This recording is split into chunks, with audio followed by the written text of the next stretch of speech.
अस्सलाम वालेकुम, welcome to my YouTube channel. आज हम animal classification, phylogeny and organisation के पार्ट 6 में बात करेंगे हायर एनिमल टेक्सोनमी के बारे में।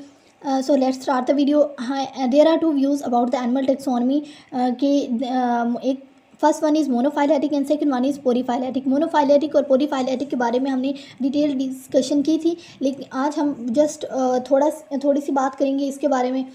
Monophyletic, mono mean one and phyletic mean lineage. So monophyletic are those organisms या those animals which belong to single ancestor. इनको इसलिए क्यों कंसीडर किया जाता है, मोनो एनिमल्स को मोनोफाइलेटिक क्यों कंसीडर किया जाता है? बिकॉज इनके अंदर बहुत सारी एनिमल्स के अंदर सिमिलैरिटीज़ देखी गई, जिसकी वजह से कहा जाता है कि एनिमल्स जो हैं वो सिंगल इंसिस्टर से बिलोंग करते हैं। उसके बाद सेकंड व्यू है कि पोलीफाइलेटिक। इसका मतलब है कि एनिमल्स के जो एनिमल्स हैं वो एक से ज़्यादा इंसेस्टर से बिलोंग करते हैं। 0.6 billion years ago Cambrian period में एक एक्सप्लोजन हुआ, एवोल्यूशनरी एक्सप्लोजन, जिसके नतीजे में बहुत सारे जो मॉडर्न फाइलम्स हैं और बहुत सारे ऐसे एनिमल्स ओरिजिनेट हुए जो कि अब एक्सटिंक्ट हो चुके हैं। और ये जो पीरियड था ये बहुत ज़्यादा एनिमल्स की इसके अंदर डाइवर्सिफिकेशन हुई और इसके अंदर बहुत ज़्यादा रैपिड एनिमल्स जो हैं वो ओरिजिनेट हुए, जिसकी वजह से इस पीरियड को कहते हैं कैम्ब्रियन एक्सप्लोजन। क्योंकि इस पीरियड में बहुत सारे एनिमल्स जो थे और फाइलम्स जो थे वो ओरिजिनेट हुए थे। और इसीलिए इसी व्यू पॉइंट को देखते हुए कहा जाता है कि एनिमल्स जो हैं वो मोनोफाइलेटिक जो हैं वो नहीं हो सकते, क्योंकि इतने सारे एनिमल्स जो हैं वो उनका सेम इंसिस्टर जो है वो नहीं हो सकता। इसी वजह से पोलीफाइलेटिक को साइंटिस्ट जो हैं वो ज़्यादा कंसीडर करते हैं दैन मोनोफाइलेटिक। नेक्स्ट बात करते हैं about the major groups in animal kingdom. There are 3 major groups in animal kingdom. First one is mesozoa, second is parazoa and third is eumetazoa. Mesozoa की बात करें तो इसमें मीजोजोन्स आ जाते हैं। मीजोजोन्स वर्म लाइक पैरासाइट्स होते हैं जो कि मैरीन इन्वर्टिब्रेट्स के अंदर रहते हैं। और उसके अलावा सेकेंड जो है वो है पैराजोआ। पैराजोआ के अंदर फाइलम पोरीफेरा आ जाता है, स्पॉन्जेस। थर्ड है यूमेटाजोआ। यूमेटाजोआ के अंदर बाकी सारे जो फाइलम्स है वो आते हैं, like Platyhelminthes, annelids, molluscs, nematodes, उसके अलावा आर्थ्रोपोड्स, स्क्वाडेट्स, हेमिकॉडेट्स, ये सारे फाइलम्स आ जाते हैं। जैसे कि हमने बात की कि ये यूमेटाजोआ हैं, इनके अंदर बाकी सारे फाइलम्स आते हैं। तो इनको फर्दर क्लासीफाई करने के लिए कुछ इसकी एक सिमेट्री की बेस पे किया जाता है इन्हें फर्दर क्लासीफाई, और उसके अलावा इन्हें एम्ब्रियोलॉजी की बेस पे किया जाता है। सबसे पहले सिमेट्री की बात करें तो सिमेट्री के बारे में हमने लास्ट वीडियो में बहुत डिटेल से बात की थी, इसकी 3 टाइप्स को भी डिस्कस किया था। अब हम जस्ट इसकी थोड़ी सी बात करते हैं।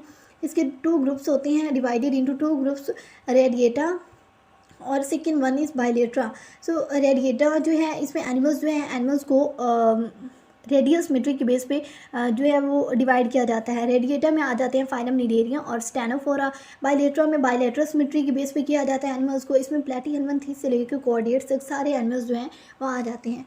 नेक्स्ट है एम्ब्रियोलॉजी की बेसिस पे। एम्ब्रियोलॉजी के बेसिस पे एनिमल्स को 2 ग्रुप्स में डिवाइड किया जाता है, एक है प्रोटोस्टोम्स, एसिडियोस्टोम्स।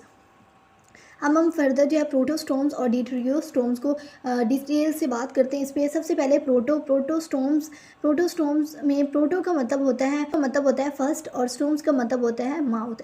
सो ऐसे एनिमल्स जिनके अंदर पहले माउथ अराइज करता है, मतलब ब्लास्टोपोड जो है वो माउथ बनाता है और एनस जो है वो एक सेपरेट ओपनिंग के तौर पे बनता है, उन एनिमल्स को कहते हैं प्रोटोस्टोम्स। उसके बाद अब इसको एक डायग्राम के ज़रिए समझते हैं। ये डायग्राम है प्रोटोस्टोम्स की। इसमें जैसे कि आप देख सकते हैं ये ब्लास्टोपोर की ओपनिंग है, यहाँ से ये ब्लास्टोपोर है। ब्लास्टोपोर से क्या है, माउथ अराइज कर रहा है। यहाँ पे आगे ये माउथ अराइज किया है ब्लास्टोपोर से, और एनस जो है वो एक सेपरेट ओपनिंग के तौर पे सेपरेट बन गया है। ब्लास्टोपोर क्या होता है कि ब्लास्टूला की एक सेपरेट जो है ओपनिंग होती है, इसको ब्लास्टूला की एक सेपरेट ओपनिंग होती है जिसको बोलते हैं ब्लास्टोपोर। ब्लास्टूला कैसे बनता है कि जो है क्लीवेज होती है सेल्स के अंदर, जो एम्ब्रियोनिक सेल्स होते हैं उनके अंदर क्लीवेज होती है जिसके नतीजे में ब्लास्टूला बनता है।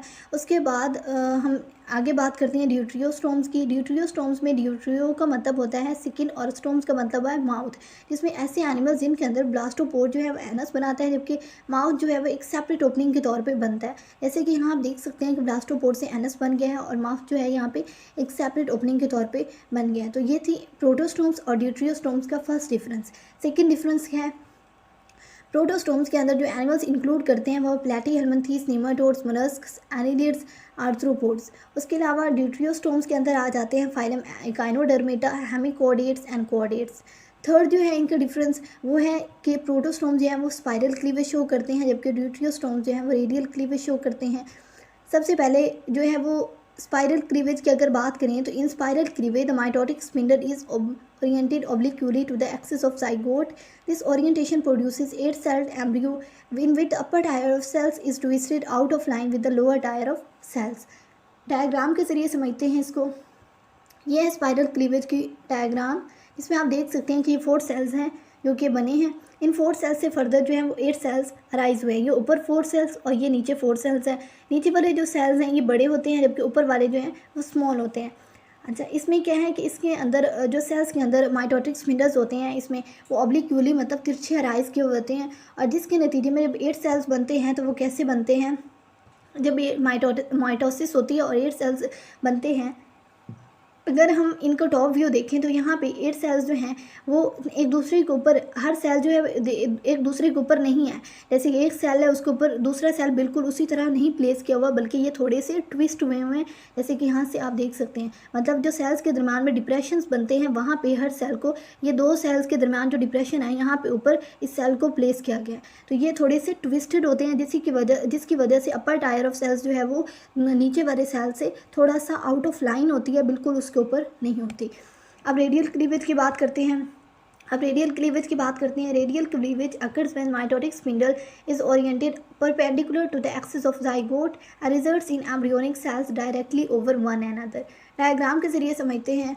डायग्राम ये रेडियल क्लीवेज है कि डायग्राम है। इसमें 4 सेल्स हैं। जब 4 सेल्स जो हैं वो 8 सेल्स में कन्वर्ट होंगे, इनमें मियोसिस होगी, इनके अंदर माइटोसिस होगी। तो इसमें क्या, जब 8 सेल्स बनेंगे तो 8 सेल्स कैसे बनेंगे, वो एक दूसरे के बिल्कुल ऊपर होंगे।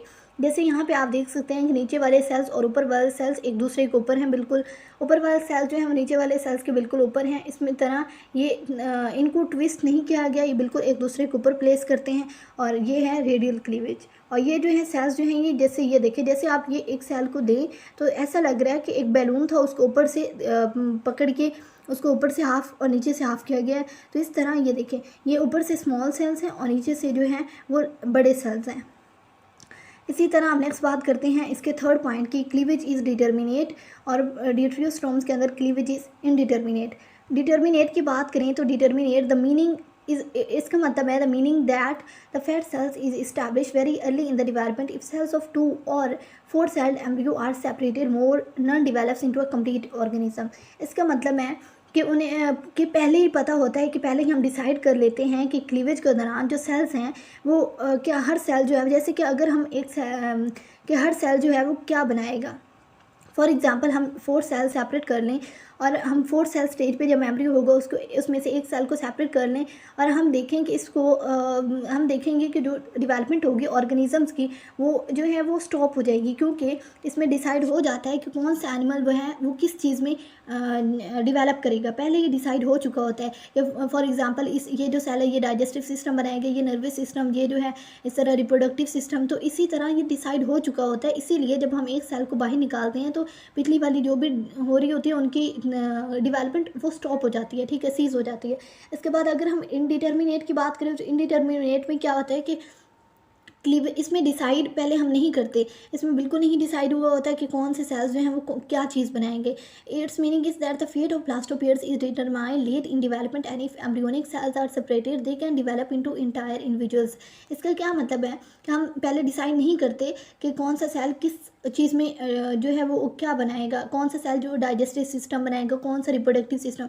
इसकी जो फेट है वो बहुत बाद में डिसाइड की जाती है, डेवलपमेंट में बहुत लेटर स्टेज में डिसाइड की जाती है। इसी वजह से अगर हम 4 सेल स्टेज या 2 सेल स्टेज में एक लेते हैं एम्ब्रियो और उसमें से हम एक सेल को सेपरेट करते हैं तो हम देखेंगे कि वो एक सेल जो है वो कंप्लीट ऑर्गेनिज्म बना देगा, ठीक है। लेकिन जबकि इसमें प्रोटोस्टोम्स में ऐसा कुछ नहीं होता, ठीक है। उसके बाद नेक्स्ट है लास्ट वन है प्रोटोस्टोम जो होते हैं इनके पास टॉप शेप लार्वा होता है जिसको ट्रोकोफोर लार्वा कहते हैं और ये एक ही लार्वा बनाते हैं जिसको ट्रोकोफोर लार्वा कहते हैं। जबकि इनके अंदर जो है ड्यूटेरियोस्टोम की बात करें तो इनके अंदर ऐसा कुछ नहीं होता, इनके पास सिंगल लार्वा नहीं होता। हम नेक्स्ट बात करते हैं एक जोआ की और उसके बाद लोफोट्रोकोजोअन की। इक्डाइसोजोअन और लोफोट्रोकोजोअन की बात करें तो जो प्रोटोजोम्स थे, प्रोटोजोम्स जो हैं वो फर्दर आगे डिवाइड हुए होते हैं, उनमें जो एनिमल्स होते हैं वो फर्दर आगे क्लासीफाई किए हुए होते हैं उनको इक्डाइसियोजोआ में और लोफोट्रोकोजोअन के अंदर। इक्डाइसियोजोअन के अंदर कौन कौन से एनिमल्स आ जाते हैं? आर्थ्रोपोड्स, उसके अलावा नीमाटोड्स और नीमाटोड्स आ जाते हैं that possess an outer covering card and cuticle that is shed or moulted periodically during growth.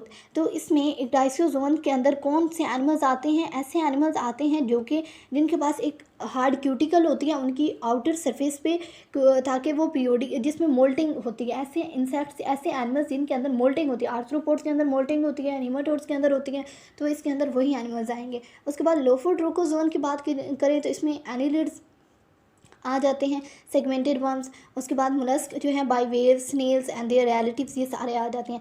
The name of lophotrochozoan is derived from the presence of certain feeding larval structures in some members of the group. तो lophotrochozoan का जो नाम है वो rise करता है कुछ जो है एनिलिड्स, मोलस्कस के अंदर कुछ इनके स्ट्रक्चर्स हैं, फीडिंग स्ट्रक्चर्स इनके पास हैं, कुछ लार्वा स्ट्रक्चर्स इनके पास हैं, जिसकी वजह से इन्हें लोफोट्रोकोजोन कहा जाता है। तो ये थी आज की वीडियो जिसमें हमने हायर एनिमल टेक्सोनॉमी के बारे में बात की और ये लास्ट टॉपिक था इस चैप्टर का। आई होप कि आप लोगों को सारी चीज़ें क्लियर हो गई होंगी। अगर आपको कोई भी क्वेश्चन है तो आप लोग कमेंट सेक्शन में पूछ सकते हैं। उसके साथ साथ अगर वीडियो अच्छी लगी है तो लाइक कर दें और प्लीज़ मेरे चैनल को सब्सक्राइब कर दें। Thank you so much. अल्लाह हाफिज़।